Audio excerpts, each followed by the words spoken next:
In this video, I'm going to explain the difference between compound and isolation exercises and how you can set up your workouts to save time and get better results. But what's up guys, welcome to the video. If you're new here, my name's David. On this channel, we talk about building habits and routines for a better mind and body. I'm putting out a new video each week, and at least for the time being, it's going to focus on bodybuilding, helping you guys get the physique that you want. So if you're into that, keep coming back so you don't miss anything.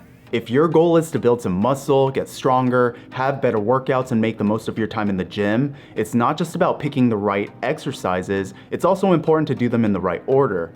First, let's talk about the difference between compound and isolation exercises. Compound movements involve more than one muscle group at a time and involve more than one joint during the movement. An example is bench press. This exercise targets your chest, shoulders, and triceps at the same time, and notice how when the weight moves, both my elbow and shoulder joints work together.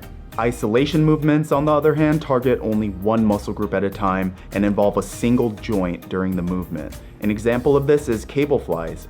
This exercise targets your chest, and the only joint that moves is your shoulders. All the tension is therefore isolated on your chest. In general, most of your time and energy should be spent doing compound movements. There are four main reasons for this. Reason number one is it saves you time. Instead of doing 3 different exercises for chest, shoulders, and triceps, you can do one compound movement, group all these muscles together, and work them at the same time. Reason number two is compound movements help you get stronger. If you think about how much you can bench press, deadlift, and squat, it's probably a whole lot more than you can do on leg extensions, bicep curls, or tricep extensions. For this reason, compound movements offer a much higher potential for strength gains than isolation exercises. The third reason is compound movements are more difficult to do than isolation movements, and therefore will help you burn more calories. Now, I'm not someone who thinks that weightlifting burns a whole bunch of calories anyway. I think cardio is the best way to do that, but any little bit helps. So if you're gonna put the time and effort into lifting weights, might as well go all the way and do the exercises that require the most energy.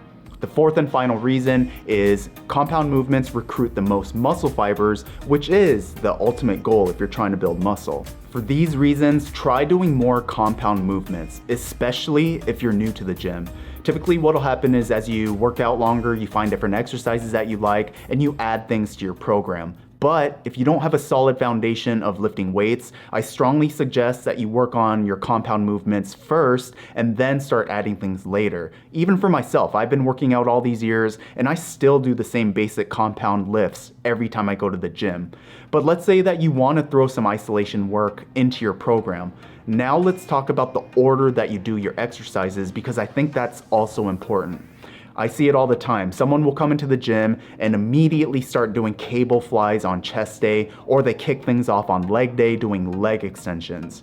If you have an injury that prevents you from doing a compound exercise, like squats for example, then don't do it. You know more than anyone else what exercises you can and cannot do. In that case, doing leg extensions might be a better idea. But what I'm talking about is if you don't have an injury and your first working set is an isolation movement like cable flies or leg extensions, you're doing it all backwards. You should start doing compound movements first and then save your isolation exercises towards the end of your workout. Let me explain why this is important by using an analogy. Doing isolation movements before compound movements is like eating dessert before the main course. When you eat dinner, most of your nutrition comes from the main course. It's the focus of the meal. That's why it's called the main course. You might have dessert to top it all off, but it's not required. It's a tasty way to end the meal. But you wouldn't have chocolate cake before your steak and potatoes, right? That would spoil your appetite. You wouldn't be able to eat as much of the important stuff because you already had cake. The same thing applies for when you choose the order of your exercises. Compound movements are like the main course of your workout. So if your goal is to make your muscles work hard, it's important to do your compound lifts at the beginning of your workout, just like you would eat your steak before your cake. Compound exercises give you the biggest bang for your buck in terms of your available energy and allows you to work harder during the exercises that'll make the biggest difference for muscle and strength gains. Isolation movements are like dessert. They're a tasty way to end the workout, but they're not that important compared to the compound lifts. Like dessert, isolation exercises are enjoyable, satisfying, and easy to do, but they're not going to be the best use of the available energy that you have at the beginning of your workout.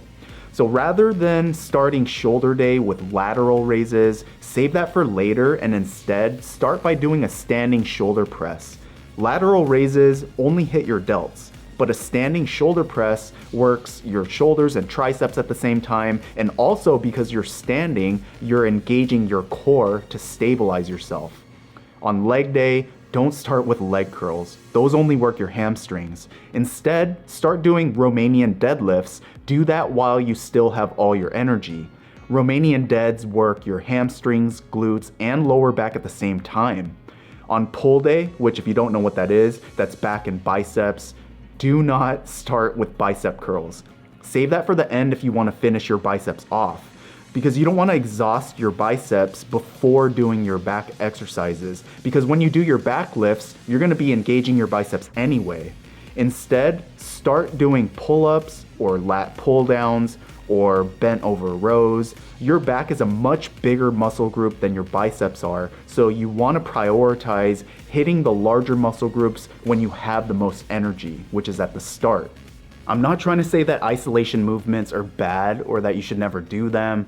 Like if you have a separate arm day, then pretty much your whole workout's going to be isolation movements.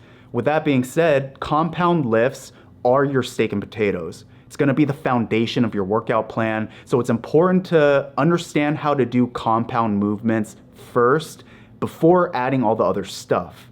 Start looking at isolation exercises as you would dessert. Tasty and fun, but not the best thing for your results. So that's going to do it for the video, you guys. Thank you so much for watching. Stay tuned for the next one. It's David, and until next time, see ya.